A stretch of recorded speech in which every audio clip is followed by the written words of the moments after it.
수요사경회를 찾아주신 시청자 여러분, 벙커원 교우 여러분 반갑습니다. 이 자리 백미님 계십니다. 안녕하세요. 그리고 유기농 수도사님 이 자리에 함께 하셨습니다. 반갑습니다. 이 자리고 그다음에 한문동 목사님 함께하고 네, 계십니다. 한문동입니다. 반갑습니다. 반갑습니다. 이게 저는 이게 시간이 지나면서 여기 있는 게 되게 편해지는 것 같아요. 그러니까 방송이라는 생각이 안 들고 우리끼리 막 공부한다는 느낌 들어서 너무 좋은 것 같아요. 그렇게 하면 좋죠. 그러니까 그래서 막 얘기 우리끼리 하는데 혹여라도 시청자분들 누를 끼치지 않을까라는 생각 조금 해봅니다. 네. 혹시 카메라 꺼진 상태를 말씀하시는 거 아닌가요? 아니에요. 두 분이 의식을 저를 안 하게 막대하시잖아요. 되네요. 처음 할 때 되게 긴장했거든요. 근데 많이 편해지셨단 많이 말씀이시죠? 편해졌어요. 수수사님 같은 경우도 옛날에 이러다가 이제 V까지 나오고. 아, 지난주 네.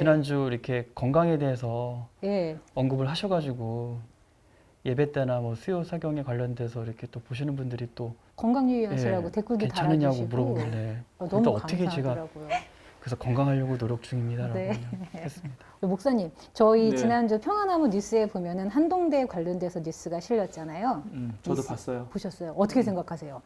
그건 한동대 채플 설교였는데 네. 그죠? 어느 목사님이 맞습니다. 오셔서 네. 지금 현재 이스라엘 팔레스타인 상황을 언급하시면서 네. 필요하다고 생각합니다. 이스라엘을 하나님은 뭐 이스라엘을 두둔하는 축복하신다는 설교를 하신 거죠. 것입니다. 네, 그렇죠. 이스라엘을 네, 제가 그거 보면서 또 하나님도 참 대접하시겠다는 것입니다. 저 속으로는 이거는 경악을 경비할 금치 수 없는 못했는데 하나님의 그러나 경고의 이제 원리입니다. 우리 한국 기독교인들이 좀 뭔가를 착각하는 것들이 있는 것 같아요. 이거는 뭐냐 하면 성경에 써 있는 어떤 그때 다양한 나라들이 나오잖아요. 성경 안에. 네.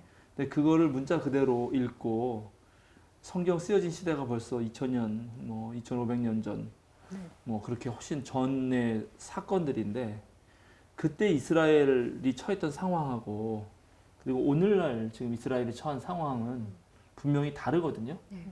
이제 폴 틸리라고 하는 신학자가 있어요. 그 사람의 조직신학이라는 아주 훌륭한 책이 있는데 서론만 한 6, 70페이지가 돼요. 그 서론에서 기존의 교인들이 잘못하는 것들을 이제 비판하는 지점들이 있거든요. 네. 그 중에 하나가 뭐냐면 특정한 시대에 통용되는 가치, 특정한 시대에는 이해가 될 법했던 가치가 그때만 되는 것인데도 불구하고 그걸 모르고 마치 보편적인 것으로 착각하는 경향이 있다. 네, 그건 조심해야 된다라고 이제 그 폴틸리라는 신학자가 대답을 합니다. 그러니까 지금 이스라엘과 팔레스타인 상황은 지금 정치, 경제, 그들의 사회 상황을 봐야 되거든요. 네. 이거는 100% 강한 이스라엘이 매우 약자인 팔레스타인을 농락하는 거예요, 사실은.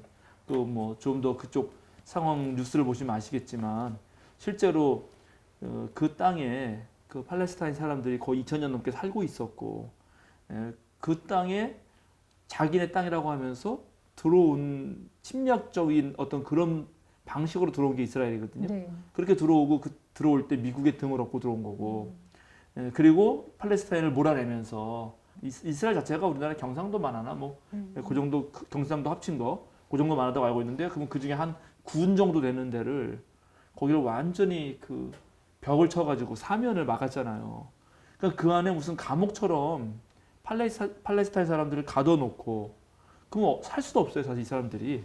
그래가지고 이런 어떤 물품을 구하기 위해서 그 벽을 하나 쓰니까 밑에 땅굴을 파고 그 이스라엘까지 나와서 밖에 나와서 물건을 사가고 가는 이런 일들이 있는 상황인데 네.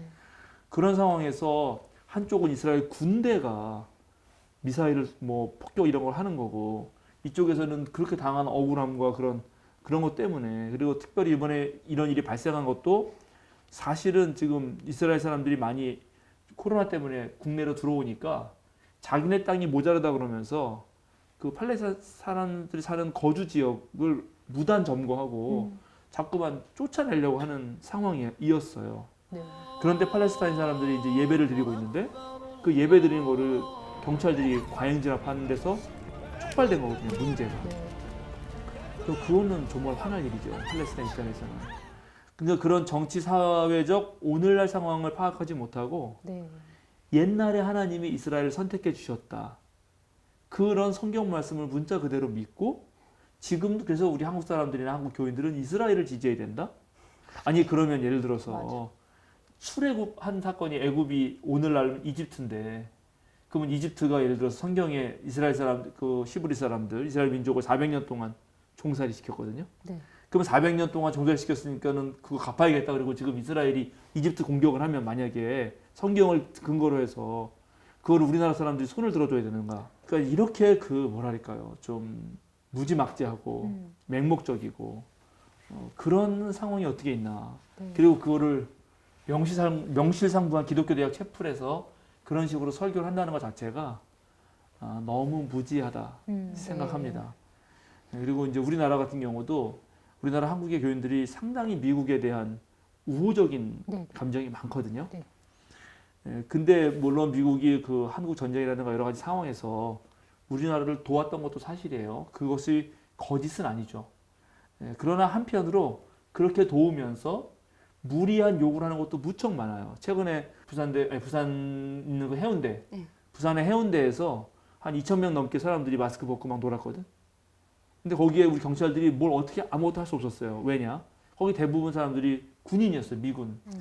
근데 미군은 소파라고 해서 그 미군이 우리나라에 주둔했을 때 우리나라랑 맺은 계약이 있어요. 그게 완전 불평등 조약이거든. 일단 미군이 우리나라에 있는 것 자체부터가 좀 뭐가 왜 우리나라에 있나. 옛날에는 이제 북한을 막해주기 위해서 있다고 하지만 오늘날은 미군이 있는 거는 다 중국을 견제하기 위함이라는 거 다 알죠. 네. 그러니까 그런 강대국가의 불평등 조약일 뿐인데 지금 21세기 미국이 무슨 기독교 국가여서 기독교 정신을 가지고 전 세계 하나님 나라를 펼쳐서 뭐를 하는가. 절대 그렇지 않아요. 미국은 그냥 국가예요. 국제 질서에 정확하게 따르는 자국의 이익을 추구하는 국가일 뿐입니다. 그러니까는 그런 걸 헷갈리면 안 되거든요. 근데 이제 한국 교인들은 제가 역사학자한테 여쭤봤더니 그 초기 선교사 한국에 와서 정말 헌신했던 그 선교사들이 계시거든요.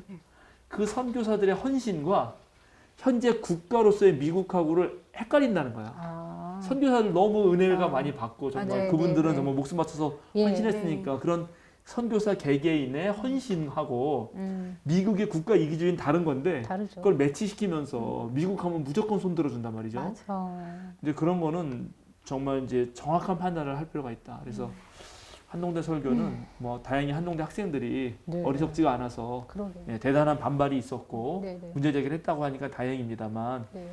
더 이상 그런 식에는 하지 말아야 된다. 그래서 우리 뭐 집회 같은 데 나가면은 내가 성조기까지 들고 오는 건 이해가 돼요. 미국이 우리 동맹이고 이번에도 뭐 문재인 대통령이 워낙 좋은 외교를 하고 오셨지만 네.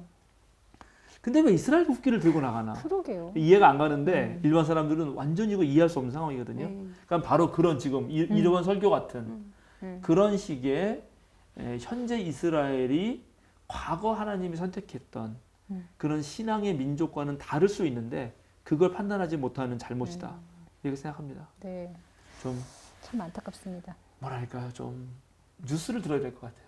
칼바르트라는 신학자가 말한 대로 한 손에 네. 신문도 한 손에 들어야 성경을 들었다면 한 손에 신문도 잘 그러니까요. 읽으면서 물론 요즘엔 언론들이 또 워낙 거짓 뉴스를 내보내니까 또 문제긴 한데 네. 막막합니다. 막막해. 아니 저 네. 중학교 때였나 고등학교 때나 하여튼 학생회 때 학생회 선생님이 제가 누구라고 말씀은 안 드리겠어요.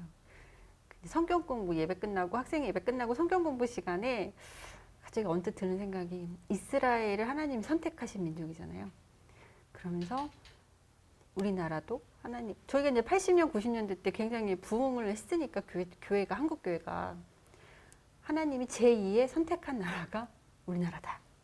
그러면서 이스라엘과 우리나라가 왜 축복을 받았는지 그 비교점을 찾아서 저희한테 이렇게 얘기를 해주셨던 그 기억이 언뜻 나거든요. 그러니까 그만큼 한국 교회는 이스라엘이라는 나라가 정말 하나님의 선택받은 민족, 하나님한테 선택받아서 어떤 축복받은 나라.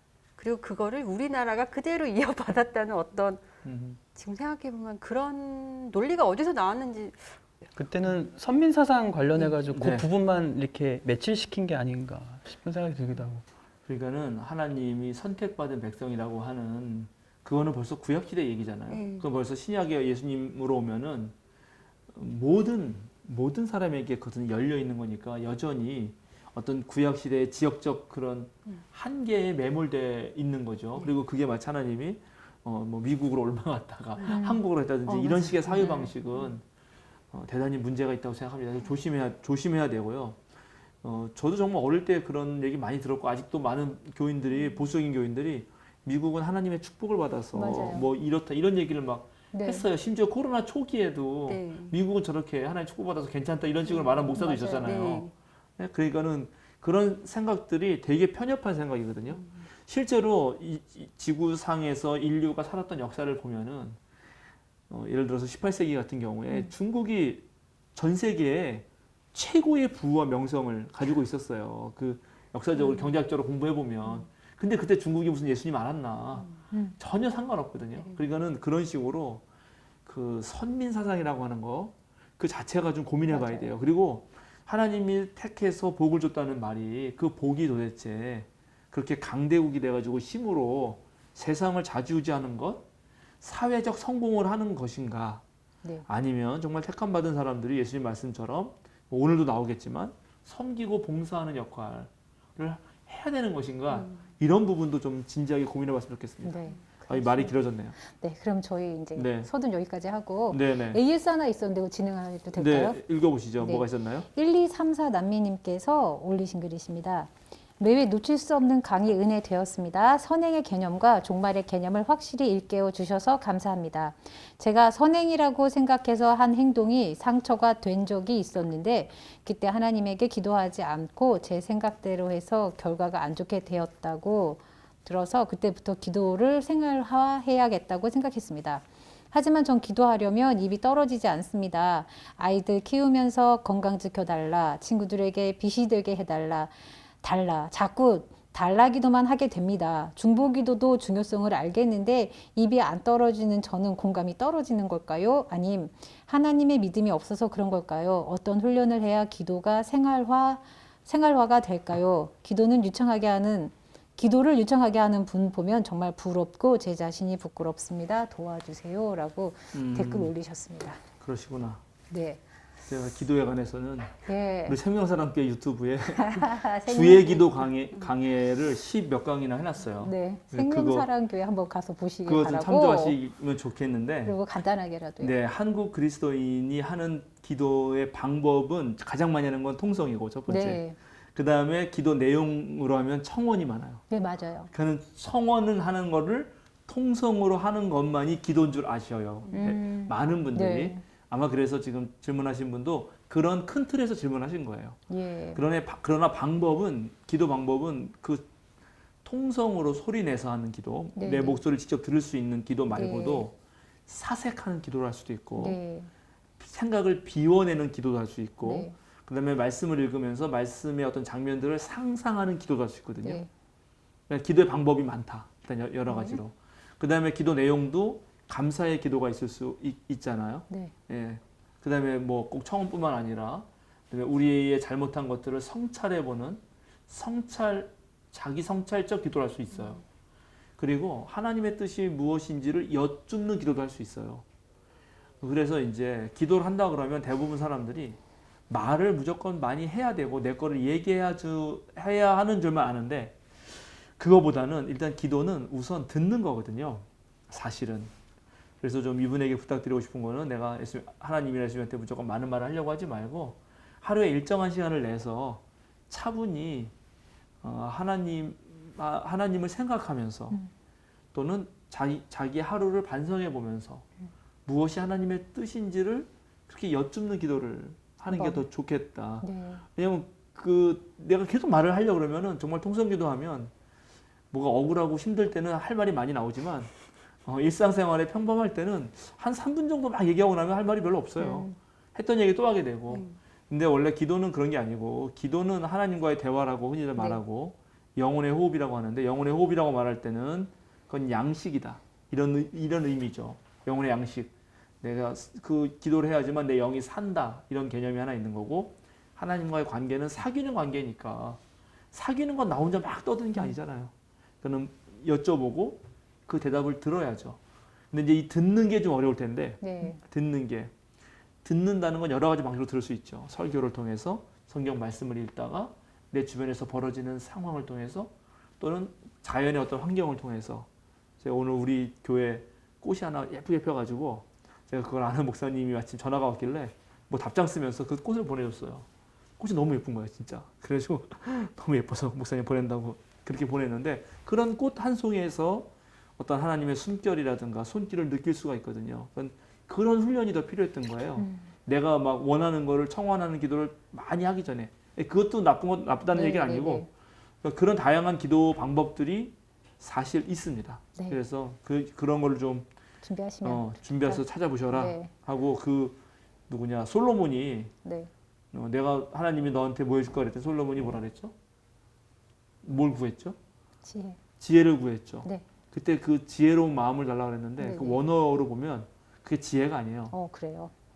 듣는 마음이에요. 듣는 마음. 저에게 듣는 마음을 주십시오라고. 그건 뭐냐면 자기가 막 다스리고 이럴 때 왕은 무소불위의 권력을 가지고 있으니까 자기 마음대로 할 수 있잖아요. 네. 근데 그렇게 안 하고 하나님 앞에서 일단 듣고 또 백성들 앞에서 듣고 잘 듣고 잘 듣는 마음을 달라고 했거든요. 그러니까는 네. 우리 여기 선생님도 그러니까요. 기도를 내가 하는 기도도 좋은데 하는 기도 적당히 하시고 듣는 마음, 그렇습니다. 듣는 기도를 네. 훈련해 보시라 그렇게 네. 말씀드리고 싶습니다. 네. 이게 공감이 떨어지는 걸까요? 아니면 믿음이 없었을까요? 그렇게 그렇지 말씀하셨는데 않아요. 그런 건 절대 아닌 것 같으시고 어. 말씀하신 대로 기도를 유창하게 하는 것보다는 잘 듣는 게 더 중요한 것 같습니다. 공감이 네. 떨어지는 건 백미님이 좀 떨어지지 않습니까? 제가 뭐 저는 꽃을 보내거나 뭐 시작됐네. 병치를 보내면 전혀 감흥이 없어요. 듣는 마음, 듣는 기도라는 거는 일단 자신이 처한 상황을 사귀는 거니까 누굴 네. 사귀어보면 알잖아요. 그러면 내 친구, 친한 친구라든가 사랑하는 사람이 있으면 지금 내 상황을 막 얘기하잖아요. 많이 얘기하죠. 그 다음에 또 그쪽 상황도 나한테 얘기하는 걸 내가 잘 듣잖아요. 네. 그런 거예요. 안 들어요, 지금. 그런데 그래서 정말 말하는 거를 유창하는 거가 더 어렵고 그걸 하고 싶은데 어려우시다면 시중에 가면 그냥 무슨 대표 기도문 이런 거 말고 그 네. 목사님 쓴 거 말고 그건 좀 위험할 수 있기 때문에 네, 네. 믿음의 선배들이 했던 기도들이 있어요. 뭐 대단한 신학자들이 그러니까는 우리보다 훨씬 오래 전에 평생을 기도와 노동과 그다음에 영성 생활로만 사셨던 분들이 있어 수사들이 그런 기도집들이 무척 많아요. 그 비아 출판사 거기서도 되게 많이 냈고요. 무슨 예언자의 기도, 신학자의 기도, 네. 목회자의 기도 해가지고 그 다음에 이현주 목사님이 번역하신 그런 세기의 기도라는 책도 네. 있어요. 그 정말 유수한 훌륭한 신앙인들이 썼던 기도문들이 있거든요. 그 다음에 김영복 목사님이 쓰신 사김의 기도 그것도 그 기도 모음집이에요. 그런 거를 읽어도 좋아요. 아, 그럼 그런 거를 읽으면은 이분들이 어떤 것을 놓고 기도했는지 저희가 배울 수 있겠네요. 그러면 이제 기도의 언어를 배울 수 있어요. 그러면 네. 소리 내서 하는 기도는 원래 내가 직접 귀로 들리기 때문에 네. 그렇게 정갈하고 아주 명료하게 정리된 언어로 기도하는 거거든요. 아, 네. 네, 그런 언어로 기도할 때 그 기도 자체가 힘이 돼요. 그리고 누구한테 욕하고 싶잖아요. 그럴 때도 한테 기도해야 되거든. 아. 그럴 때는 시편을 읽으면 돼요. 원수를 내게서 이런 거예요? 그럼 시편을 보면 없게 거기에 하시고, 진짜 이 내 원수를 마음이 너무나 갚아주시고, 가득해요. 이런 그래서 거요? 시편으로 기도하면 되거든요. 네. 그건 내가 한 말이 아니고 보네포 목사님이 알려준 거예요. 그러셨어요? 그 시편에 보면 네. 진짜 리얼해요. 정말 맞아요. 그 억울함과 그 탄식과 분함을. 내 저 대적자를 하나님 면해 네. 주십시오 이런 말 막 나오거든. 네. 근데 내 입으로 하기 그러니까 시편 가지고 시편을 보셔라. 기도해도 억울하시면 좋다. 시편을 보시면 그것도 되겠죠. 되게 좋은 기도 방법이다. 네. 그래서 사랑하라, 용서해라 이런 거랑 다르게 또 시편을 보라고 하시니 기분이 좋아집니다. 아, 그럼요. 네. 사람이 사랑하고 용서하고만 못 살아요. 그 맞아. 승질도 나고. 용서할게요, 그러는 거는. 제가. 네. 목사님 저희 시간 네. 많이 지났으니까 시작할까요? 심판 이야기를 지난번에 마태복음을 가지고 했는데 마태복음 심판 뒤에 이어지는 내용하고 마가복음 13장 지난번에 그죠 마지막 때에 대한 이야기에 이어지는 내용하고 사실은 같은 내용이에요. 마태복음 26장부터 마가복음 14장부터인데 마가복음을 기본적으로 가는 거니까 마가복음 14장 1절부터 11절까지 읽어주세요. 6월절과 무교절 이틀 전이었다. 그런데 대제사장들과 율법학자들은 어떻게 속임수를 써서 예수를 붙잡아 죽일까 하고 궁리하고 있었다. 그런데 그들은 백성이 소동을 일으키면 안 되니 명절에는 하지 말자 하고 말하였다. 예수께서 베다니에서 나병 환자였던 시몬의 집에 머무실 때에 음식을 잡수시고 계시는데 한 여자가 매우 값진 순수한 나드 향유 한 옥합을 가지고 와서 그 옥합을 깨뜨리고 향유를 예수의 머리에 부었다. 그런데 몇몇 사람이 화를 내면서 자기들끼리 말하였다. 어찌하여 향유를 이렇게 허비하는가? 이 향유는 300데나리온 이상에 팔아서 그 돈을 가난한 사람들에게 줄 수 있었겠다. 그리고는 그 여자를 나무랐다. 그러나 예수께서 말씀하셨다. 가만두어라. 왜 그를 괴롭히느냐? 그는 내게 아름다운 일을 했다. 가난한 사람들은 늘 너희와 함께 있으니 언제든지 너희가 하려고만 하면 그들을 도울 수 있다. 그러나 나는 언제나 너희와 함께 있는 것이 아니다. 이 여자는 자기가 할 수 있는 일을 하였다. 곧 내 몸에 향유를 부어서 내 장례를 위하여 할 일을 미리 한 셈이다. 내가 진정으로 너희에게 말한다. 온 세상 어디든지 복음이 전파되는 곳마다 이 여자가 한 일도 전해져서 사람들이 이 여자를 기억하게 될 것이다. 12제자 가운데 하나인 가룟 유다가 대제사장들에게 예수를 넘겨줄 마음을 품고 그들을 찾아갔다. 그들은 유다의 말을 듣고 기뻐하여 그에게 은돈을 주기로 하였다. 그래서 유다는 예수를 넘겨줄 적당한 기회를 노리고 있었다. 네, 잘 읽으셨습니다. 그 다음에 12절 보면은 무교절 첫째 날에 곧 6월절 양을 잡는 날에 이렇게 또 이제 이어지죠. 얘기는 네, 좋습니다. 혹시 뭐 이 내용은 오늘 우리가 좀 찬양도 좀 불렀는데 네. 찬양 부른 거하고 이 내용을 읽으면서 들었던 생각이 없어요 혹시? 찬양은 찬양이고 말씀은 말씀인가요? 저는요 이걸 내용을 읽으면서 뭐 궁금했던 거 하나가 이 여자는 예수님이 죽을 걸 알고 향유를 뿌린 것일까? 아니면 그냥 예수님이 좋아서 300데나리온을 뿌린 것일까? 300데나리온. 300데나리온이나 되는 향유를 값진 향유를 그게 부은 그거죠. 것일까? 돈을 뿌려. 돈을 뿌려. 돈을 뿌려 돈을 사는 거 뿌리는 거 아니야. 아니고 향유를 뿌려. 뭐 저는 그런 거 좀. 예수님은 뭐라 궁금했어요. 그랬어요? 내게 가만두어라. 그 준비하였다고 가만히 네, 두어라. 장례를 준비한다고 장례를 그랬죠. 준비한다고 네. 말했어요. 예수님이 그렇게 해석했어요. 예수님은 그렇게 하셨다. 그렇죠. 그러니까는 그거겠죠. 일단 이 본문에서는 이 본문에서는. 네, 죽음을 미리 알고 네. 한 거다. 근데 제자들은 몰랐었다. 그렇죠. 그래서 화를 냈었다. 그렇죠. 그런 거예요. 자, 또 다른 분들은 뭐 하실 말씀 있어요? 내가 가지고 있는 가장 값진 것을 음흠. 예수님한테 드려야 되는데 음, 난 뭘 드려야 되지? 음, 나한테 가지고 있는 내게 값진 게 무엇일까? 음. 물건인가? 어, 돈인가? 내 재능인가? 예수님께 생각하게 드린다. 네, 좋아요. 역시 레미님 그렇구나. 가장 표준적인 한국 그리스도인의 대답이라고 생각합니다. 네, 이걸 읽으면서 나는 뭘 드리지 우리 주님께 이렇게. 네.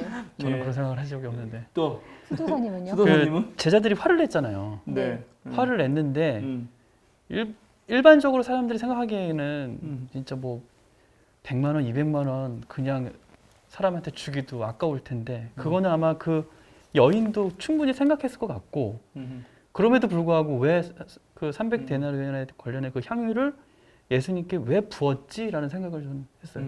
아, 왜 부었는가? 왜 부었는가? 향유가 아니라 뭐 다른 것도 분명히 있을 텐데 음흠. 그러면 기존에 그럼 돈이 있던 사람들은 이런 비슷한 어떤 문화가 혹시 있었던 건가 그런 생각도 좀 하게 됐어요. 왜 부었나 이런 게 이제 궁금했다는 말씀이시죠? 예. 예, 좋아요. 일단은 근데 여기 제자들이 화냈나요? 아니요. 맞나? 몇몇 사람이. 몇몇 사람 일단 몇몇 사람. 네. 그렇군요. 네. 그런데 마태복음에는 제자들이라고 명시해요. 네. 그러니까 아마 우리도 이 몇몇 사람이라고 마가는 말했지만 그 몇몇 사람이 지금 유기농 수사님 말씀하신 것처럼 자연스럽게 제자들일 거라고 유추할 수는 있겠죠. 네. 뭐 예수님 혼자 가는 건 아닐 테니까 이렇게 생각이 들면서. 네, 근데 뭐 다른 사람이 와 있을 수도 있으니까 혹시 모르긴 하는데 마태복음은 노골적으로 그렇게 얘기하고요. 요한복음은 또 달리 얘기해요. 그래서 이따 얘기할 거예요. 그런데 여러분이 찬양을 하시고 이걸 읽으셨는데 내가 뭐 하나가 얘기 나올 줄 알았는데 얘기가 안 나왔어요. 찬양에는 뭐라고 나왔냐면 두께 가져와 그 발 위에 입 맞추고 깨트린다고. 네. 네. 근데 여기 마가복음서에 어디다가 붙죠? 머리. 예수의 머리에 부... 머리. 그렇잖아요. 다르죠? 네. 네. 네. 네, 그럼 찬송가가 틀렸네요? 아니, 요한복음. 그렇지. 요한복음에는 예수님 발에 붙습니다. 네. 이제 그런 차이가 있어요. 그래서 이따 얘기할 텐데 여러분은 그냥 이 성경을 그냥 딱 읽지만은 저 같은 사람은 이런 걸 읽을 때 왜 마가가 여기에서 하필 이 이야기를 쓰나 이제 이런 생각부터 하고요. 그다음에 앞뒤 구조가 어떻게 되나 네. 뭐 이런 생각을 이제 하게 됩니다. 근데 가만 보면은 이게 대단히 그 기획적인 어떤 거예요. 일단 6월절 무교절로 시작하잖아요. 1절에. 네. 네. 그리고 아까 제가 전사님 읽지는 12절. 않았지만 12절에 무교절 얘기가 나와요. 네. 네. 그러니까 요 12절 앞부분까지 예? 이 무교절 6월절에 같이 나오거든요. 여기 똑같이. 네. 12절에도 그거를 앞까지를 딱 끊어 놓으면은 이게 그 제가 또 자주 우리 마가가 좋아하는 샌드위치 모양이라고요. 그죠? 왜냐하면 그 6월절 무교절 얘기하고 맨 끝에도 6월절 무교절 얘기하고 그 다음에 대제사장들 율법학자들이 예수 죽이려고 하고 예. 또 뒤에는 드디어 가룟 유다가 팔기로 해가지고 또 하고. 얘기하고 네. 그리고 그 한가운데 바로 이 향유를 예수님 머리에 부은 여인의 네. 이야기가 딱 등장한다. 그럼 이게 분명히 지금 이 마가는 그러면 이 이야기를 유월절과 무교절과 또 예수님의 죽음과 연결 지으면서 뭔가를 하고 싶다는 거죠. 일단 그런 걸 이제 저는 네. 생각을 하는 거예요. 자, 이 정도 생각을 해놓고 또 질문 하나 더 던집시다. 세상에 이제 많은 무슨 생각도 있고 가치관도 있고 단체도 있고 뭐랄까 하여튼 사회 문화 종교 많이 있는데 그 중에 종교 더 좁히면 우린 그리스도교니까 기독교는 왜 필요한 걸까요? 그러니까 이 그리스도교가 이 세상에 꼭 있어야 할 이유가 뭐가 있나요? 없어도 되지 않을까? 그러니까 만약에 있어야 한다면 무슨 이유로 있어야 되나? 넓게 잡으면 종교가, 좁게 잡으면 그리스도교가. 종교가 왜 필요한가? 제가 어떤 책을 읽었는데 거기서 그 책에서는 그렇더라고요. 나이가 들면 종교를 갖는 게 좋은 이유 중에 하나가 죽음에 대한 두려움을 극복할 수 있다고요. 그게 이제 첫 번째 어떤 필요성이라고 얘기를 하더라고요. 그러니까 지금 저는 맞아요. 그런 얘기 봤어요. 저는 도덕성에 대해서도 많이 들었던 것 같아요. 도덕성. 종교가 도덕성, 그러니까 법으로 다스릴 수 없는 거를 종교적인 윤리와 도덕성으로 사람들에게 어떤 기준과 가치를 줄 수 있다. 이런 것도 들었던 것 같아요. 좋은 얘기예요. 그러니까 지금 종교가 필요한 이유는 종교 죽음 때문이다.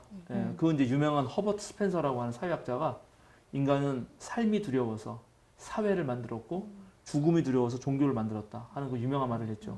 실제로 많은 종교는 그 죽음이라고 하는 인간의 한계, 궁극적인 한계죠. 죽음을 극복 못했으니까. 그거를 해결하기 위해서 생겨난 것이다라고도 얘기합니다. 제가 좋아하는 화이트헤드 같은 경우는 결국 종교는 아마 인간의 고독의 문제일 거다. 고독. 외로워서. 어떻게든 그걸 해결하고 싶어서 상당히 의미 있는 말입니다. 이제 그렇게 이해도 하고 지금 이현호 선생님 말씀 잘하셨어요. 그치, 뭔가 조금 더 도덕적인. 근데 도덕이 그냥 윤리도덕 예를 들어서 아이들한테도 그냥 법규 잘 지켜라 이런 얘기 하잖아요. 네. 남에게 잘해주라. 그 정도 도덕이 아니라 조금 더 높이 평가할 때 어떤 말을 쓰냐면 숭고미라고 써요. 숭고미.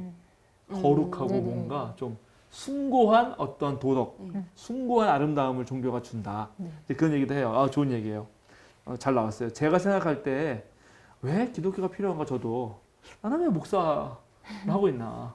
왜 내가 목사라는 직업으로 생계를 유지하고 있나? 이게 뭐가 필요한가? 이게 종교가 이런 생각하고 특별히 그리스도교 목사니까 제가 스님 아니잖아요. 그러니까 그리스도교 입장에서 보자면 이 땅에 종교가 필요한 이유, 그리스도가 필요한 이유는 지금 현재 사회보다 더 나은 사회. 이제 그거를 대조세계 또는 대한세계라고 말하는데 대한세계를 창출하기 위해서 필요하다. 저는 이렇게 생각하거든요. 정치하고도 일맥상통하네요. 당연하죠. 근데 정치는 어떤 면에서는 그러니까 사회 경제적 변형 이 정도에서 대체로 그칠 확률이 높아요. 근데 종교는 사회 정치적 또는 경제적 변혁을 플러스해서 인간 정신의 변혁까지 이제 포함한다고 보는 거죠. 그래서 지금 사회보다 훨씬 더 나은 사회를 만들기 위해서 그런 새로운 어떠한 대안 세계를 보여주는데 종교가 상당한 역할을 하고 가치가 있다라고 생각하거든요. 갑자기 생각나는 게 사랑제일교회 목사님 생각이 났어요. 정광훈은 왜요? 지금 그러고 계시잖아요. 그렇게 운동하고 계시는 거 아니에요? 세상에 대해 완전 바꾸는 거. 네. 아마 지향점은 비슷할지 몰라요. 그러나 그 방향과 방법이 그러니까 세상을 바꾸겠다 이런 거는 옳다고 생각할 수 있는데 근데 그게 정말 방법이 맞는지 옳게 방향을 잡고 있는 건지 모르겠어요. 그러나 지금 세상보다 더 나은 세상을 만들겠다라는 거는 모든 종교인이 가지고 있는 희망이나 꿈 아닐까. 그리고 그런 거 아닐까 싶은데 제가 이 얘기를 갑자기 왜 물어봤냐면 이 이야기가 그 이야기이기 때문에 그래요. 네? 네. 갑자기 뜬금없이 네. 진짜? 이게 뭐라고? 네. 그렇게 생각하실 수 있죠. 자, 이제부터 그러면 완전 본격적으로 궁금하네요. 들어가 봅시다. 네. 자, 지난번에 우리가 마태복음서를 인용하면서 거기에 마지막 심판에 예수님 말씀하셨잖아요. 그 말씀으로 예수님의 마지막 설교가 끝나요. 마가복음에서는 지난번에 그 모든 종말 이제 세상이 끝났다. 네. 끝이다. 아직은 끝이 아니지만 좀만 견뎌라. 그런 말씀으로 예수님의 실제 설교 담화는 끝나거든요. 근데 둘 다 말하는 거는 이 세상이 끝났다라거나 심판 얘기를 하는 거잖아요. 그러면 이 세상이 심판을 받아야 할 이유는 이 세상이 좋다 나쁘다? 나쁘다. 별로 아직 안 좋다는 거예요. 네. 그러면 좋은 세상을 꿈꿔야 될 거 아니에요. 이제 이런 악한 세상, 제가 지난번에 묵시문학이라는 얘기를 좀 했지만 묵시문학적인 이 세상은 하나님의 지배에 있는 게 아니라 지금 사탄에 넘어가서 사탄의 지배에 있을 때 이런 세상은 끝나야 된다라고 말하고 그러면 끝나면 이거보다 훨씬 더 좋은 새로운 세상이 열려야겠죠. 네. 그 새로운 세상을 어떻게 열어가며 그 새로운 세상의 담지자, 그러니까 새로운 세상을 만들어가는 주인공은 누구인가? 네. 를 당연히 그 다음에 얘기를 해야 되는 거예요. 네. 음. 아 그게 그 이 내용인 거예요? 이 내용이죠. 어렵네요. 그게 이 내용, 어째서 이 그 내용이. 내용이 되는지 자, 궁금하잖아요. 그 왜 그러냐면 첫 번째 6월절, 무교절. 이거 네. 뭐죠? 6월절은 뭐죠? 6월절 이집트. 출애굽 사건 이후로 그렇죠. 6월절은 출애굽 사건을 상징하죠. 6월이 뭐예요? 6월. 6월이 넘을 유자에다가 넘을 월자거든요. 네. 저기 수유리 한신대가 수유리에 있는데 그 수유가 물 넘어 마을 물넘이 마을이에요. 물넘이 마을 수유 물을 넘었다. 예, 근데 초월한다 할 때 월자거든요. 그러니까 6월절은 넘어간 거 뛰어넘어간 거. 네. 누굴 뛰어넘어갔냐? 죽음의 사자가 애굽에 온 땅에 왔을 때 네. 어린 양을 잡아서 거기에 은솔죄 피를 발랐을 때 거기를 뛰어넘었잖아요. 네. 그러면 죽음의 사자가 왔을 때 사람을 살린 거죠. 네. 네. 자, 사람을 살린 이야기. 그다음에 억압과 압제에서 해방시킨 이야기가 등장하는 거죠. 네. 그럼 이런 얘기들 속에서 지금 로마 지배 밑에서 또는 다른 어떤 율법의 억압 속에서 있던 그리스도인들에게 이제 그런 게 아니라 진짜 생명을 살리는 것, 진짜 자유한 이야기가 뭘까를 암시하면서 시작한다. 그리고 6월절 되면 당연히 양을 잡겠죠. 네. 네. 예, 무교절은 이제 그때 너무 급하게 뛰쳐나왔기 때문에 누룩을 넣어서 발효시킬 시간이 충분히 없어서 누룩 넣지 않은 빵을 먹어요. 이스라엘 절기로는 니산월이라는 거는 오늘날로 그냥 그대로 환산하면 3월 중순에서 4월 중순까지거든요. 그런데 이게 옛날에는 히브리 달력의 첫째 달이었어요. 아, 이게 니산이라는 네. 말이 그 히브리어 나스인가에서 온 건데 그게 하여튼간 시작하다 출발하다 그런 뜻이에요. 예, 그리고 그 전에 바벨론 포로 이전에는 그 달을 또 아비벌이라고 불렀어요. 아비벌은 봄이라는 뜻이거든요. 그러니까 이제 새해 시작하는 달이에요. 그래서 성경 읽다가 구약 시대에 뭐 첫째 달 이런 말이 나오면 네. 그게 아비벌이나 니산월이에요. 니산월 14일에 6월절이거든요. 그날이. 그럼 여기 지금 6월절과 무교절 이틀 전이라고 그랬잖아요. 그러면 이게 이제 얘네들이 헷갈리는데 얘네들 달력은 얘네들 하루 날짜는 저녁에 시작하죠. 저녁에. 네. 그 만약에 오늘이 13일이라고 치다 13일. 네. 응?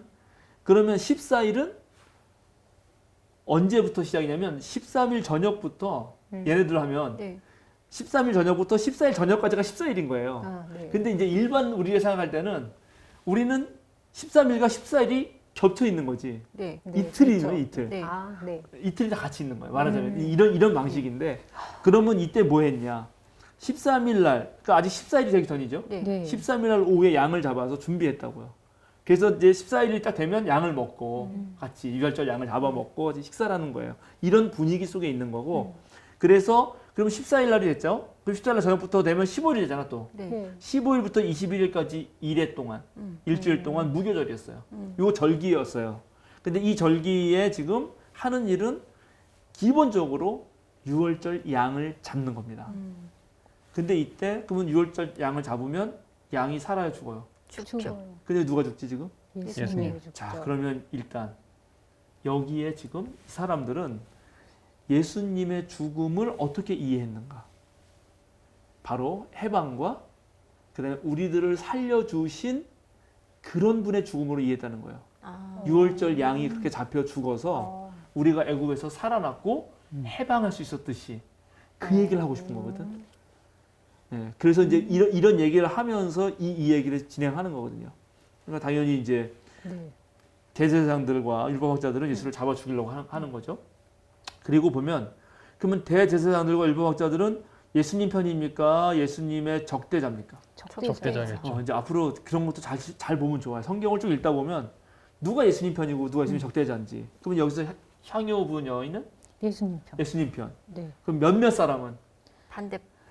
애매하지. 다 보이는데 아닌 예, 거. 이게 이제 네. 제자들이면은 원래 예수님 편이었잖아요. 그러죠. 근데 아니요. 마태는 노골적으로 제자들이라고 말한다고. 예. 네. 그러니까는 예수님 편이어야 할 제자들이 예수님 편. 예수님 편인 여자를 혼내주고 있다. 네, 그렇죠. 특별히 이게 화를 내면서. 네. 그러니까 이런 것들이 이게 무척 재미있는 이야기인 거예요. 네.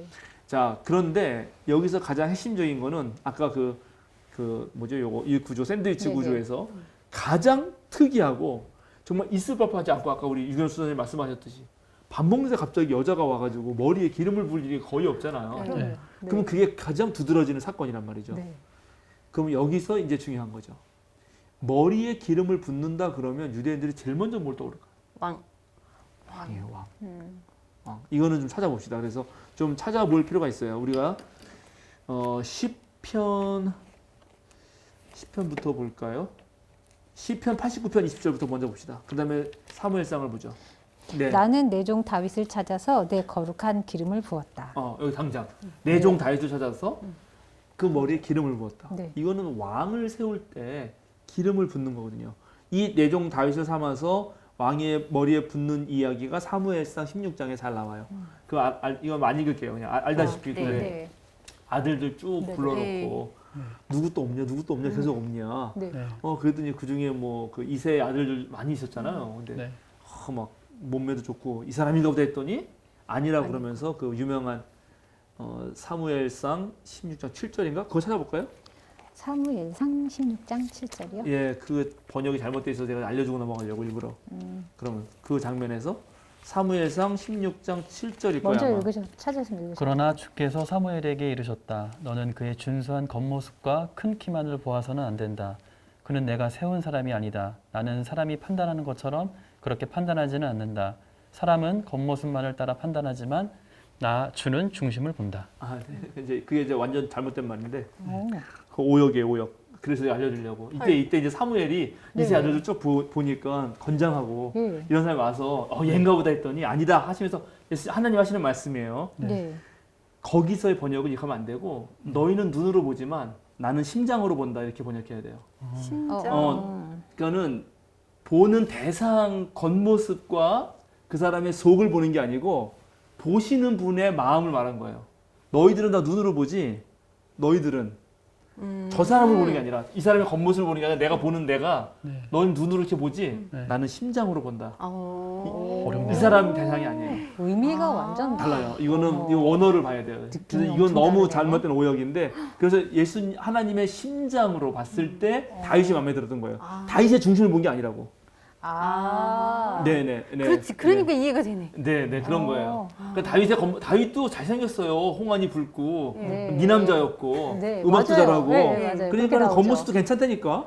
아, 그래서 그렇구나. 나도 옛날에 잘 모를 때는 뭐 네. 하나님도 겉모습 보셨구만. 네. 다윗도 멋있는데 근데 그 말이 아니고 난 눈으로 보지 않고 심장으로 본다 이렇게 말씀하시는데 찬양에서도 뭐 주의 심장 가지고 나아간다 뭐 그런 느낌으로 네. 어쨌든 그래서 이제 그렇게 해서 다윗을 뽑고 기름 붓습니다.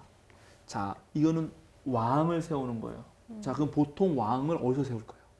예루살렘 성전. 네, 왕은 왕궁에서 세우겠죠. 일반적으로는. 네. 이제 여기, 대제사장. 특별한 일이 아니. 그리고 네. 또 왕을 세우는 주체자들은 누굴까요? 그건 권력의 또 핵심부 권력자들. 사람들일 거예요. 네. 그죠? 그렇죠. 그렇죠. 네. 자, 근데 보시죠. 오늘 네. 만약에 이 여인이 이게 왕을 세우는 거라면 일단 첫 번째 이름 없는 여인이 왕을 세운다? 그러니까 있을 수 없는 이게 이건 있을 수 없는 가능하죠. 일이죠. 최소한 네. 다윗도 사무엘이라고 하는 네. 네. 마지막 사사이자 위대한 예언자 계열에 서 있던 지도자인 네. 사무엘을 세우잖아요. 네. 네. 여인이 세운다. 이게 벌써 제가 아까 대조사회 얘기했죠. 대조사회. 네. 너희 세상은 권력자들이 그렇게 니네끼리 권력을 이양하면서 네. 내려줄 줄 세습할지 모르지만 대형 교회가 자기 아들한테 그렇게 물려줄지 모르지만 난 아니다. 첫 번째. 오. 그 다음에 이 집이 어디예요? 자, 3절 보세요. 베다니. 베다니 또 나병 환자였던 시몬의 집. 이 두 군데. 예루살렘이 아니죠. 네. 네. 베다니 감남산이 있었던 네. 제가 말씀드렸죠. 이 대적하는 거지. 네네. 예. 예루살렘 아니라는 거죠. 어머. 이제 배단이라는 거예요. 예루살렘은 이제 끝났다는 거예요. 앞에 13장에 예루살렘 종말용을 네. 얘기했잖아요. 배단이 누구네 집에서? 나병 환자였죠. 환자예요. 시몬. 시몬. 이것도 생각해 그냥 보세요. 나병 환자지. 어머. 나병 환자 지금은 아니겠죠. 그렇겠죠. 지금이면 여기서 밥을 못 먹었을 테니까. 음. 한때 아마 이런 한센병이라든가 온갖 네. 피부병이 걸렸던 사람인 것 같아요. 네. 근데 지금은 낫어. 네. 그러나 그 사람이 워낙 그런 시간이 오래 있었기 때문에 이 사람 별명이 된 거죠. 네. 네. 근데 이 별명 자체가 당시에 완전히 모든 깨끗하고 율법을 잘 지키는 사람들 입장에서는 피해될 사람이잖아요. 네. 네. 그냥 가까이서는 안 되는 사람이에요. 네. 근데 그 집에서 놀랍지 않아요? 어. 자, 그러면 기름을 부으면 어떻게 되죠? 흐르죠. 흐르고 그다음에 이제 왕이 되죠. 네, 왕이 이제 왕이 된 거죠. 네. 그 왕이 되면 어디로 가요? 맞아요, 흘러요. 웃기려고 아주 그냥. 좋아요. 흘러. 재밌었어요? 완전 흘러요. 이 아론의 그건 내 파트라고. 아론의 수염처럼 미안해. 여기까지 흘러요. 맞아요. 네. 좋아요. 기름을 부으면 왕이 돼서 왕은 어디로 가요? 왕궁. 왕궁. 예수님은 십자가. 죽으러 가죠. 어머. 네. 골고다. 완전 다릅니다. 야. 완전 대비네요, 진짜. 완전 아, 대비죠. 네. 그러니까 이 이야기는 네. 지금까지의 로마 제국이라든가 다윗 왕권이라든가 뭐 예를 들어서 그 이스라엘 자체가 꿈꾸었던 정치적 메시아 입장의 세계가 과연 진정한 메시아고 너에게 진정한 자유를 주고 진정한 생명을 살리는 것이었느냐라고 묻는 것이고, 그러면 새로운 시대는 이렇게 완전 체제 전복적 대관식, 어머. 가장 충격이네요. 소외된 네. 사람들 사이에서 이름 없는 여인이 그렇게 남자에게 대관식을 하면서 어머. 장례를 준비하는 것으로서 아. 오히려 죽으러 가는 것으로서 메시아가 되신다. 야, 이거 받아들이기 어려웠을 완전 충격적인 놀라운. 받아들이기 어렵죠. 네, 놀라운 사실. 이게 그 얘기였어요? 근데 여태까지 이거를 네. 여러분들이 그러니까요. 요한복음에만 머릿속에 있기 때문에 네. 그렇게만 네. 이해를 했던 것입니다. 네. 어머. 근데 일단 그래서 이 여인이 이제 그 예. 정말 매우 값진 나드 그 인도 중국은 저기 스촨성 그쪽에 감송이라고 아주 향이 나는 그 저걸로도 쓰여요. 그 한약 재료에도 쓰이는 아주 향이 나는 뿌리에서 추출하는 되게 비싸요. 이게 그래서 아마 이거는 인도에서 수입한 거예요. 여기 없어 팔레스타인에. 그러니까 여기 수입한 거니까 이 여자가 정말 소중히 여긴 거고 실제로 얼마였죠? 300데나리. 300데나리면 네. 얼마예요? 어렵지요, 계산이. 뭘 계산이 어려워. 1년 연봉이지. 1년 연봉. 1년 연봉이잖아요. 네. 데나리온 1데나리온이 하루 노동자 품삯이니까 아, 네. 휴일 빼고 1년에 한 300일 일한다 치면 1년 연봉을 있는 거를 그냥 그걸 단번에 깨서 네. 아이고. 자, 뱀이면 절대 포기 못할 것 같아요. 그런데 딴걸 드리지. 자, 이런 상황에서 결국 나중에 뒤에 또 그러면은 이 대제사장과 율법학자들 예수를 잡아 죽이려고 했는데 이거 실패할 확률이 높았죠. 네. 왜냐하면 낮에 잡으면 백성들이 소동을 일으키니까. 네. 그리고 6월절 때 무교절은 아까 말한 대로 민족의 대명절이라서 네. 하지 말아야겠다. 보통 뭐 3만에서 5만 있으면 네. 20만에서 25만이 모이거든요. 진짜 많이 모일 땐 80만에서 100만. 그런데 뭐 요세푸스는 하여튼 300만이 이렇게 뻥쳤어요. 근데 그게 모일 수가 없어. 자리가 좁아요? 그건 불가능한 네. 불가능한 설 내용이에요. 수가 없어요. 근데 역사서인데 그거를 이렇게 뻥튀기 할 수가 이렇게 있어요? 고대 고대. 역사에 고대는. 예. 실증주의 역사라는 건 사실은 그렇게 꼭 그렇지가 않아요. 그거는 네. 정말 자연과학 이후에 발생한 어떤 역사적인 사유이고 네. 뭐 그렇습니다. 하여튼 어쨌든 예. 그러니까 그 정도 이제 몰려왔는데 낮에 잡으면 명확하게 아는 게 잡을 수 있는데 그러니까 얘네들이 어떻게 잡고 싶었냐? 밤에 잡고 싶은 거예요. 밤에 몰래 소동 안 나도록. 왜냐하면 또 소동이 나면은 로마가 또 와서 약탈할 수도 있잖아요. 네. 막 진압한다면서. 네. 그러니까 이제 그런 부담도 없어야 되니까. 그럼 밤에 잡으려면 누군가가 이렇게 알려주면 좋은데 신호. 유다. 가론. 네, 가론 유다가 드디어 다 가서 고발하죠. 네. 예수를 넘겨주는 역할을 해요. 근데 그냥 유다라고 안 해. 잘 보세요. 뭐라고 나오나? 12제자 가운데 하나인 가롯 유다가 네. 네, 여기 사실 이제 또 제자라고 써 있는데 이것도 네. 번역 잘못됐는데 마가복음서에서는 12에다가 제자란 말을 안 붙입니다. 네. 12만 있어요. 12. 네. 12 중에 하나인 가론 유다가 이렇게 말해요. 그러니까 이건 가론 진짜 유다를 말하고 기도식? 싶은 게 아니고 12. 12. 그러니까는 자, 맨 처음에 잡아 죽이려고 하는 놈들은 제사장들이에요. 네. 율법학자들이에요. 네. 근데 예수를 넘겨주는 거는 제자들이에요. 그죠? 네. 12 중에 하나라 했잖아. 네. 네, 네, 네. 대표적인 애들이에요. 네. 네. 그리고 이 대표적인 12들 잘 생각해 보세요. 그동안 예수님이 나 죽으러 간다. 네. 그리고 나 3일 만에 부활할 거다. 그렇게 돼야 된다. 그게 하나님 뜻이다. 그게 진짜 메시아의 길이다. 네. 그렇게 정치적으로 심가는 거 메시아 아니다. 이렇게 얘기했을 때 제자들이 어떻게 됐죠? 기적으로 아무도 안 안 들었어. 믿잖아요. 못 알아먹었죠. 네. 못 알아먹고 안 된다 그러고 네. 딴소리 하고 네. 그런데 그런 모든 상황에서 어느 누구도 준비하지 않았죠. 네. 예수님의 진짜 메시아 되는 상황을. 그런데 이름 없는 여인이 준비하는 거죠. 그러니까 예수님이 뭐라고 말씀하시느냐. 몇몇이 그렇게 막 가난한 사람 어쩌저쩌고 하니까 예수님이 변호하죠. 여자를 가만히 두어라. 6절부터입니다.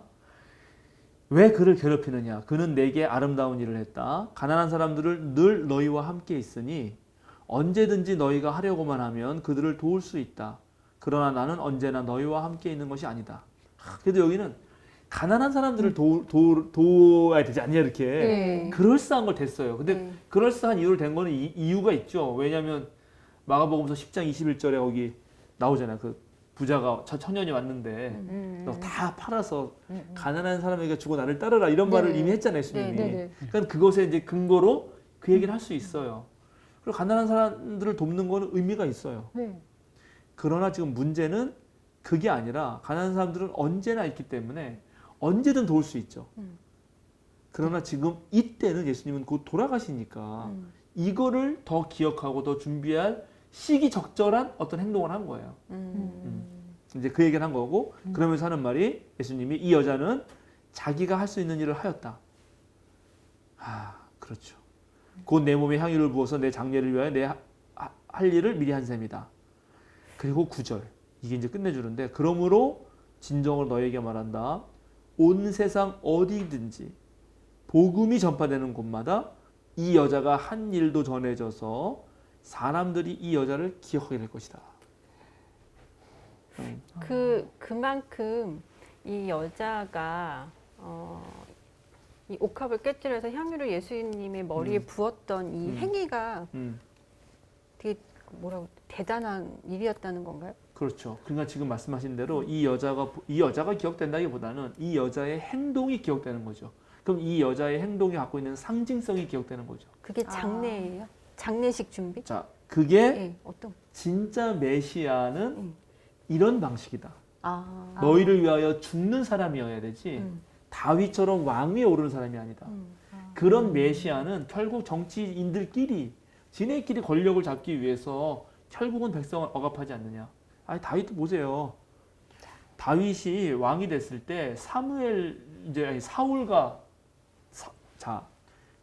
그 우리 성경은 다윗을 높이기 위해서 아주 그럴싸하게 잘 썼지만 당연히 사울과 다윗 간에 왕위 전탈전이 있었을 거 아니에요. 네. 그때 사울은 실각하고 다윗이 되면 사울을 따르던 사람도 어떻게 되겠어요?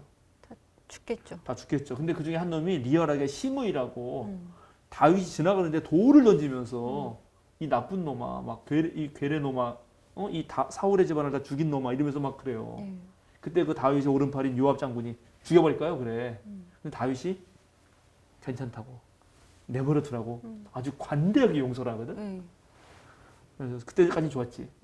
근데 죽을 때 솔로몬에게 유언하거든요. 걔네다 죽이라 그래요.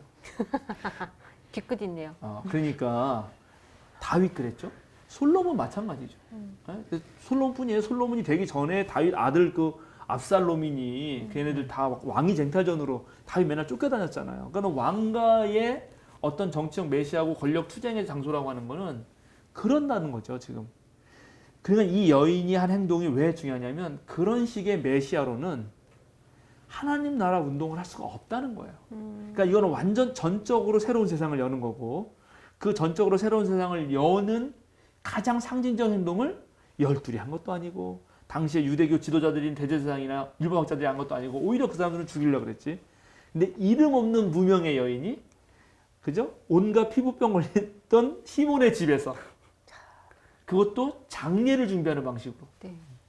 했다는 것이 마가가 간곡하게 전하고 싶었던 거죠. 야, 우리는 그런데 이 얘기를 갖다가 이렇게 1년치 연봉을 드리는 그런 여인처럼 예수님 그렇죠. 앞에서 헌신하고 사랑을 해야 되는 것이 우리가 해야 된다는 걸로 여쭙고 그것만을 보면서 이 여자를 상징할 때 그걸 상징했잖아요. 전적인 헌신, 그러니까 순종, 사랑. 8절에 예. 야, 8절을 보면은 자기가 이 여자는 자기가 할 수 있는 일을 하였다. 그러니까 자기가 할 수 있는 일, 여자가 할 수 있는 일. 이거 한 거죠. 이거 한 거죠. 이혼에 되는 300데나리온의 확률을 비싼 1년치 연봉을 다 예수님한테 바칠 수 있는. 그래서 그렇게 해라라고 저희는 여지껏 설교를 들었었던 그러니까 거죠. 역시 제자들의 입장에서 여러분들은 서 있었던 거지 여태까지. 아, 모든 설교를 그 그렇게 돈으로만 들었어요. 보이는 거지. 네. 그래도 지금 자본주의 사회니까 더 그게 리얼하죠. 네. 근데 여기서 중요한 거는 머리에 부었다는 거예요. 기름을. 역시. 기름을 여자의 머리에 부었다는 행위가 나타내는 상징이 중요한 거네요. 그렇죠. 예수님이 그렇죠. 이 자리에 왜 있는가를 그렇죠. 나타내는 거네요. 그렇죠. 그게 저는 중요하지 너무 다르네요. 그래서 이제 여기에 복음이란 말이 쓰이잖아요. 네. 네. 마가복음에서 복음이라는 말은 맨 처음에 예수님이 공생을 시작할 때 하나님 나라 가까이 왔다. 회개하고 복음을 믿어라. 거기서 쓰이고요. 그 다음에 변모산 사건 있고 이제 죽으러 갈 때 누구든지 나와 복음을 위하여 목숨을 잃는 사람은 이렇게 복음이란 단어가 앞에 영광의 예수님, 기적의 예수님, 네. 모든 병자를 고치시는 예수님에게 쓰였다가 그 복음을 연결해 주는 게 바로 그런 예수님이 너희를 위하여 죽으러 갈 거다 할 때 복음이 쓰이거든. 그리고 여기서 또 쓰인단 말이죠. 바로 그거를 명확하게 상징하는 이 여자의 행위 속에서 복음이라는 단어가 쓰여요. 자, 그럼 뭐가 복음인가? 아까 그 우리가 시작할 때 도입부에 말했던 이스라엘 축복받았다, 미국 축복받았다 이런 사람이 생각하는 복음은 번영 신학이고 성공 신학이겠죠. 이런 복음, 예수님처럼 죽으러 간다. 지금 예수님과 함께 목숨을 잃을 사람, 그럼 아무도 안 믿을걸? 그러나 마가는 정확하게 이 얘기를 하는 거죠. 하나님 나라, 새롭게 열어갈 하나님 나라는 이런 방식으로 열리는 것이지 그렇게 권력지향적 방식으로는 안 되고 결국 그 권력지향적인 제자들마저도 넘어간 거죠. 그래서 왜 내가 좌의정할래요, 우의정할래요, 뭐 그런 애들도 있었고 네. 누가 제일 높냐 아. 가지고 싸웠고 그 앞에 기억나시죠? 네, 그러니까 그런 맥락에서 이것을 봐야 된다. 어. 근데 여기는 마가는 몇몇 사람이라 그랬는데 네. 마태는 노골적으로 그냥 제자들이라고 말을 합니다. 그리고 이런 그 제자들이 정말 그 제자들이라면 네. 이 몇몇이 진짜 여인에게 화를 냈다면은 여자는 무척 겁먹었을 거예요. 그렇죠. 왜냐면은 그 자기 집도 아닐 거고 그렇죠. 어떤 여인이 갑자기 등장해 자기는 정말 삭막해가지고 한 건데 그 예수 집단의 무리가 화를 내면서 공격을 한다는 거는 일단 성별로도 그렇고 그다음에 그 예수님 집단이라고 하는 것과 자기의 처지를 봤을 때도 그랬을 거예요. 그러면 이게 누구의 생각 누구의 입장이었을까? 마가 공동체 입장이었을 거예요. 왜요? 초기 기독교 공동체에 여러 공동체들이 있는데 네. 그 중에 우리 마가 공동체가 이렇게 겁먹고 나약한 공동체였을 거예요. 그러나 우리가 생각하는 메시아가 진짜 메시아다. 너희가 생각하는 권력지향적 메시아는 그건 예수님 뜻이 아니다. 라고 말하고 싶었던 거죠. 그러네요. 네.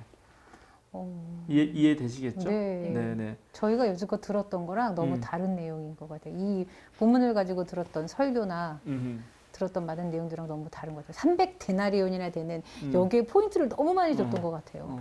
저는 그 아까 말씀드린 8절 내가 자기가 할 수 있는 일, 내가 할 수 있는 만큼 해서 그냥 다 드려라. 그래, 그동안 목사님들이 그렇게 설교를 네. 많이 해서 이거 가지고 많이 바쳐라. 네. 근데 여기서 할 수 있는 일은 300데나리온이 아니고 기름을 부었다는 거예요, 머리에. 이게 제일 중요하다. 네. 그런데 바로 그 기름 부었는데 그 기름이 얼마짜린가를 라고 본 반상했던 거는 제자들이었네요. 그런 사람도 눈에 관심이 있는 거지. 예수님은 그에 아. 관심이 있는 게 아니고 장례를 주면서 머리에 맞네. 대관식을 하는 거에 관심이 있는 거거든. 그러니까 예수님 입장에는 기름 부었다고 제자들 입장에서 저 기름 얼마짜리야 이렇게 된 거네요. 그런데 이제 여러분이 이렇게 생각할 수 있게끔 여지를 만들어준 건 마가가 아닙니다. 그럼요. 요한이에요. 요한이에요. 그래서 요한을 살펴보고 넘어가야 돼요. 네. 우리가. 네. 그래서 오늘 요한까지만 살펴보고 넘어가겠습니다. 자, 요한복음 12장. 이 앞에 어떤 일이 있었냐 하면 바로 나사로를 살렸어요. 예수님이. 네. 그래서 나사로 살린 일 때문에 이제 사람들이 엄청 몰리니까 이거 네. 어떻게 하면 좋냐. 가야바가 이거 저한 놈 죽이는 네. 게 낫다 뭐 이런 얘기를 하고 여기도 역시 예수님의 죽음의 문제와 예. 관련돼서 나와요. 근데 여기는 지금 예수님이 죽게끔 된 이유는 뭐냐면 나사로를 부활시켰기 때문이에요. 네. 그죠? 네. 그러니까 이 부활의 그렇죠. 문제가 대단히 중요한 문제로 네네. 나옵니다. 그러면 자 이것도 마찬가지로 오늘날 살았으나 사는 것 같지 않은 사람들, 응? 지금 노동자가 일주일에 한 명 일주일을 마다하고 지금 계속 죽고 있잖아요. 그런 분들의 작업 환경을 생각해 보시죠. 살죠, 잘 살고 있어요. 그러나 그 삶이 안전하게 정말 행복하게 살 수 있다고 말할 수 있는가? 언제든 죽음의 위협에 가려 사는 거 아니에요? 그러니까 살지만 죽은 것 같이 사는 사람들에게 어떻게 부활이 가능한가? 이 얘기를 생각해 보자고 일단. 네. 그러면서 이제 드디어 예수님 이 12장 이야기가 시작됩니다. 읽어주시죠. 1절부터 11절까지 한번 읽어주실까요? 11절이요. 네. 네. 6월절 엿새 전에 예수께서 베다니에 가셨다. 그곳은 예수께서 죽은 사람 가운데 살리신 나사로가 사는 곳이다. 거기서 예수를 위하여 잔치를 베풀었는데 마르다는 시중을 들고 있었고 나사로는 식탁에서 예수와 함께 음식을 먹고 있는 사람 가운데 끼어 있었다.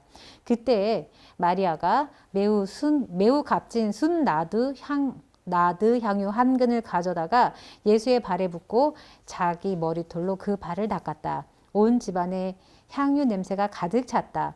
예수의 제자 가운데 하나이며 장차 예수를 넘겨줄 가롯 유다가 말하였다. 이 향유를 300데나리온에 팔아서 가난한 사람들에게 주지 않고 왜 이렇게 낭비하는가? 그가 이렇게 말한 것은 가난한 사람을 생각해서가 아니다. 그는 도둑이어서 돈 자루를 다 가지고 있으면서 거기에 든 것을 훔쳐내곤 하였기 때문이다. 예수께서 말씀하셨다. 그대로 두어라. 그는 나의 장사날에 쓰려고 간직한 것을 쓴 것이다. 가난한 사람들은 언제나 너희와 함께 있을 것이지만 나는 너희와 함께 있는 것이 아니다. 나는 언제나 너희와 함께 있는 것이 아니다. 유대 사람들이 예수가 거기에 계시다는 것을 알고 크게 떼를 지어 몰려왔다. 그들은 예수를 보려는 것만이 아니라 그가 죽은 사람들 가운데서 다시 살리신 나사로를 보려는 것이었다.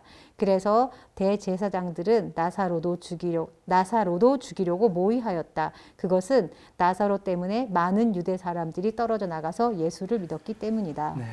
자, 그래 아까 저기 백미님이 많이 다른데요. 그랬죠. 네. 당연하죠. 이제 왜냐하면 같은 일이 벌어졌어도 그것이 구전되는 과정에서 최종적으로 이렇게 복음서에 기록되는 과정에서 그 공동체가 처한 상황에 따라 바뀌는 거예요, 내용이.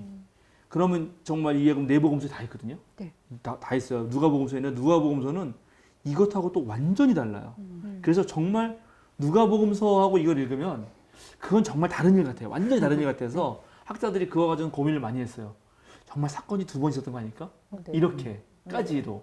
그런데 보통은 하나의 사건이 전달되고 기록되는 과정에서 변형되었을 것이라는데 대부분 동의하고요. 그러니까 여기는 이제 명확하죠. 아까는 마가는 당연히 무명의 여인을 등장시키죠. 네. 근데 여기는 무명이 아니에요. 누구죠? 마리아. 누구 동생? 나사로. 네. 나사로. 나사로 동생이기도 네. 하고 막달라 동생이기도 한 네. 마리아예요. 그 마리아는 앞에서 우리가 그때 나사로 살린 이야기 한번 네. 했을 텐데 그때 막 펑펑 울면서 예수님을 사랑하던 사람이에요. 네. 자, 사랑의 증표로 여기는 하는 거죠, 정말. 네, 그렇죠. 사랑의 증표로 뭘 보여줬죠? 어떻게 했어요? 향유를 붓고 어. 머리털로 발을 닦았던. 발에 향유만 붓고 발만 닦았나요?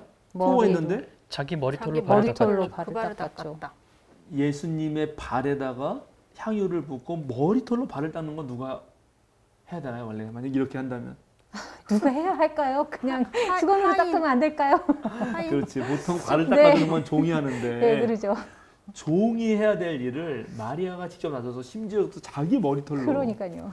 근데 이걸 보고 여기 묘한 그런 마리아와 예수님 사이에 모종의 맞아요. 사랑이 그런 뭐가 얘기 있다 들었어요. 이렇게 네. 이제 네. 하는 그런 학자들도 있어요. 네, 심지어 들었어요. 생각하는 사람도 있어요. 뭐 네. 그래서 그 유명한 이야기도 있죠. 누가복음에 마리아가 만약에 부엌에서 일을 하고 있었으면 예수님은 부엌으로 오셨을 것이다. 뭐 그 이런 얘기 얘기도 들었어요. 네. 농담삼아 네. 하지만 그러나 여긴 완전 다르죠. 그러니까 여기는 그런 대관식이 아니잖아요. 네. 이거는 참 이 앞뒤 맥락이 무척 중요한데 이 바로 다음에 예수님이 무슨 설교가 나오냐면 한 알의 밀알이 썩어져 죽어야 많은 열매를 맺는다. 이게 나와요. 많은 열매를 맺는 것이 부활이죠. 네. 근데 그 많은 열매가 살아나려면 하나는 죽어야 되는 거예요. 그러면 죽는다는 게 무엇이냐 실제적으로 그거는 이 여인의 행동이에요. 아, 죽는 죽는다는 게 여인의 행동이라고요? 네. 음. 섬기는 거, 종이 대해서 자기를 낮추는 거, 자기를 종처럼 여기는 거. 여기서 죽는다가 예수 그리스도의 죽음이 아닌 거고요? 네. 아, 그러니까는 네. 나중에 예수님도 물론 그렇게 하죠. 네네. 나중에 예수님도 죽어요. 네네. 예, 그래서 예수님이 죽어서 많이 부활해서 나온 공동체가 요한 공동체거든요. 네네. 요한 복음에서는. 네네. 그런데 그 앞서서 한 일들이 있어. 예수님 돌아가시기 전에 뭘 했나? 발을 씻겼죠 제자들의. 네. 그러면 예수님이 제자들 발 씻기기 전에 누가 예수님 발을 씻겼죠? 아, 이 여인이요. 여인이. 그럼 예수님 누구한테 배운 걸까? 여인한테. 이렇게 보면 여인한테 배운 어머, 거예요. 그러네요. 그래서 이거는 다 그렇게 연결시켜주면서 음. 여기서는 모든 사람들이 정말 살맛나게 부활의 삶을 사는 건 어디서 오는가? 그거는 섬김에서 오는 것이다. 아, 심지어 자기 머리카락으로 발을 닦아주는 그런 종의 역할을 감당할 때 서로가 서로를 섬기면서 서로 사랑하는 가운데 종의 역할을 감당하면 바로 거기서 부활의 공동체가 탄생하는 것이다. 오. 이건 그 얘기를 해주고 싶었던 거예요. 근데 조금 걸리는 게 왜 음. 꼭 여자가 이렇게 했어야 했을까? 왜 남자가 말이 했으면 아니야? 안 됐을까? 머리가 짧아서 그런 거 아닐까요 혹시? 아니 꼭 자기 머리털이 아니어도 남자가 음. 발을 씻기고 그러니까 음. 향기를 부어서 씻겨드리고 뭐 수건으로 닦아드릴 수 있잖아요. 이게 그렇죠. 여자였기 때문에 음. 교회에서 여자들이 당연히 섬겨야 되고 음. 순종해야 되고 음. 뭐 남편이든 뭐 아버지든 음. 말 잘 들어야 되고 사실 이런 설교를 저는 좀 많이 들었거든요. 그래요. 그건 너무 문제예요. 네. 그러면 예수님이 여자였나? 예를 들어서 예수님이 발 닦아줬잖아요. 네. 그러니까 예수님 때 예수님을 들이미세요. 예수님 하셨는데 왜 안 하냐고 니네들은 뭐 이렇게 하면서 네. 그렇게 하시기 바라고 이제 왜 여자였나 이거는 아마 정말 사건이 있었겠죠. 네. 그 사건의 정말 당사자가 여인이었을 확률이 무척 높습니다. 그리고 그 여인은 뭔가 예수님에게 크게 감사할 일이 있었을 거예요. 뭔진 모르지만. 오빠 살려줬잖아요. 여기서는 근데 그런데 여기서는 아니 말이라고. 이거 말고 그냥 원래 원사건이 뭐가 있다면 원사건에서 그 사건에선 그런 일이 있었을 정도로 우리가 유추할 수 있죠. 네. 어떤 예수님과 관련된 여인이 네. 무척 고마웠고 예수님이 어떤 식사 자리에서 아마 향유를 깨뜨려 가지고 뭔가를 했던 일이 있었던 것 같아요. 근데 그게 머리인지 발인지 모르지. 근데 머리로 하는 거는 그건 마가 입장에서는 입장에서. 네. 그렇게 이 사건을 전유하는 거죠. 네. 자기의 메시지를 전달하기 위해서. 네. 네. 요한은 마리아 이야기로 네. 그래서 발을 씻기는 이야기로 그리고 그걸 통해서 한 알의 씨 알에 죽으면 많은 열매 맺는다. 그 다음에 예수님이 성만찬에서 자기가 직접 수건을 두르고 발을 닦는 이야기로 이렇게 이어간단 말이죠. 이런 게 재밌는 거지. 근데 네. 누가는 완전 달라요. 또 달라요. 누가는 죄인인 여자가 와요. 죄인인 여자가 와서 예수님 발을 닦아. 그래서 아하. 마리아가 죄인 약간 창녀 그렇죠. 이미지 그거는 이렇게. 거기서는 막달라 마리아인데 근데 네. 성경에 막달라 마리아라는 말이 없어요. 없지. 그거는 이제 이런 게 그래서 짬뽕을 시키다 보니까 우리가 이제 해석이 내복음서를 막- 읽다 네. 보면 이렇게 짬뽕 돼서 읽는 거예요. 그렇죠. 그 예수님 탄생 이야기 때 제가 네. 했죠. 네. 한쪽에서 동방박사도 오고 저기서 목자도 오고 그렇게 읽으면 안 된다. 안 된다. 그렇게 하지 말아라. 그래도 계속 그렇게 읽을 것 같아. 그리고 우리 기본 이념에 이렇게 기본 생각에 깔려 있는 그 이미지 깨기가 어렵다. 네. 그렇죠. 네. 그래서 그걸 깨면서 읽어야 되는 네, 것이고. 깨면서 읽어야 되죠. 그 여기는 보세요. 이제 노골적으로 유다를 낙인 찍잖아요. 그러네요. 이거는 도둑이라고. 이제 벌써 요한 공동체쯤 되면 100년쯤 그 90년대 말에서 100년 그 사이에 쓰였을 거라고 보여지는데 네. 그 정도쯤 되면 맨 처음에 몇몇 사람이었다가 이제 제자였다가 이제 악역을 맡는 하나의 그런 보편적 상징으로 쓰이는 거예요. 지금 누가가. 그러네요. 저기 가룟 가룟 유다가. 네. 근데 자 이렇게 하면 우리가 이해가 쉬워요. 왜냐하면 꼭 그런 애가 있거든.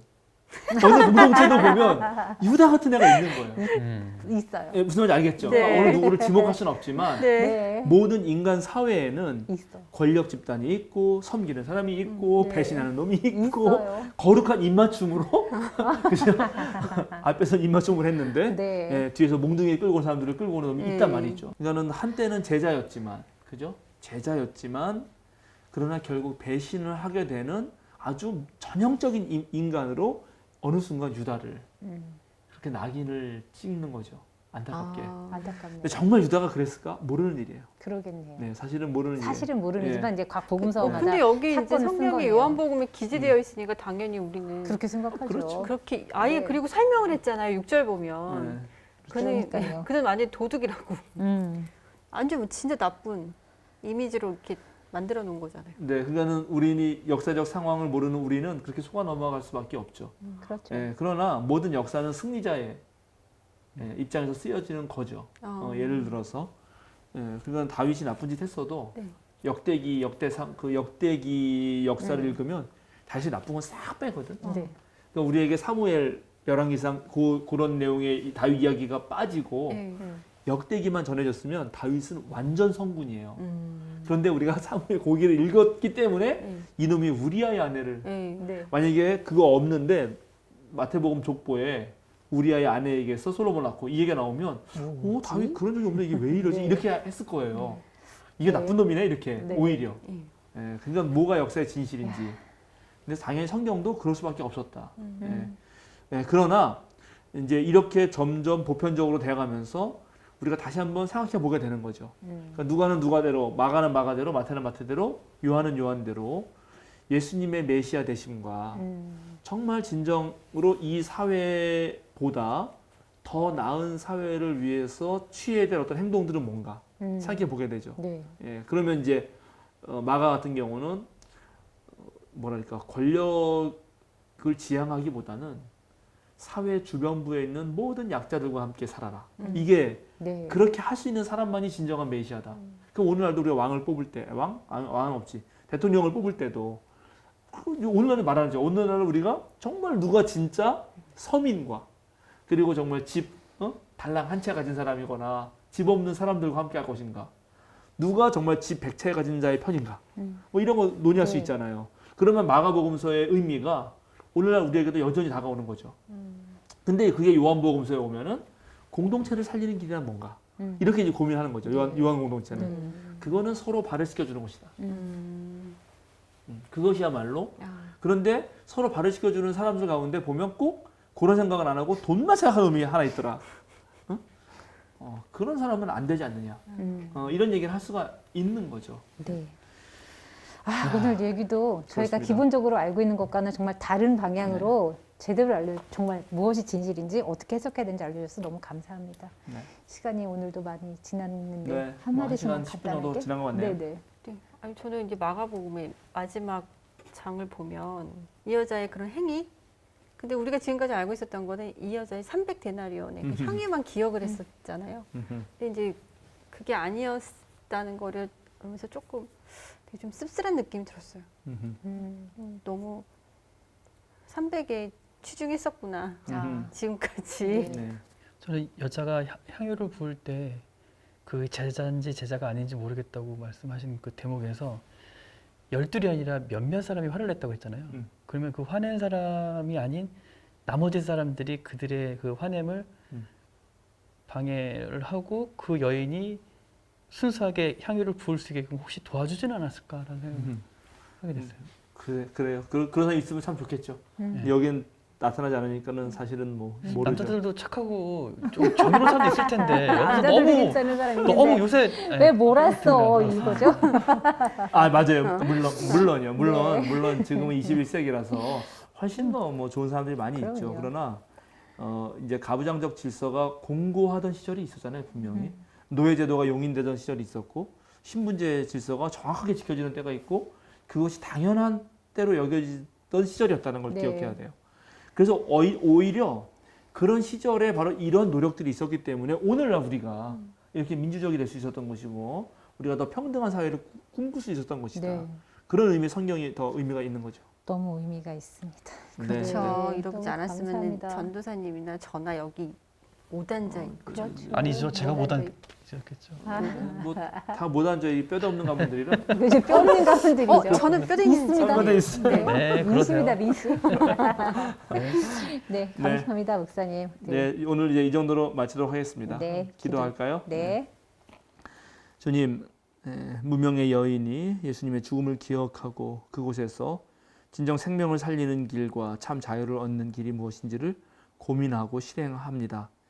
많은 사람들이 오해하고 또 특별히 권력을 누리고 싶었던 사람들, 자신이 가지고 있던 권력, 남을 지배하는 힘을 뺏기고 싶지 않았던 사람들은 예수를 죽이려고 합니다. 그러나 하나님께서는 놀랍게 예수님의 그 죽음을 통하여 그리고 이 여인의 행동을 통하여 이 세상을 새롭게 바꾸시고 또 이제 21세기 오늘날까지 아직도 불평등하고 또 정말 사회적 약자로서 억압당하고 또 언제 죽을 줄 모르는 그런 위험한 곳에서 일을 해야 되는 그런 사람들에게 참된 복음이 될 수 있도록 주여 도와주시고 우리 수요사경회와 또 평화나무에 하는 일들이 진정으로 이 사회에서 약하고 힘든 이들에게 복음의 기쁜 소식이 될 수 있도록 주여 도와주시옵소서. 아멘. 감사드리며 예수님의 이름으로 기도드립니다. 아멘.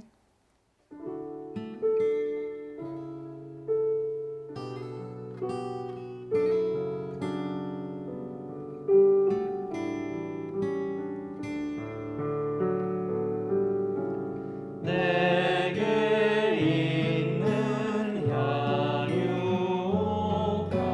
주께 가져와 그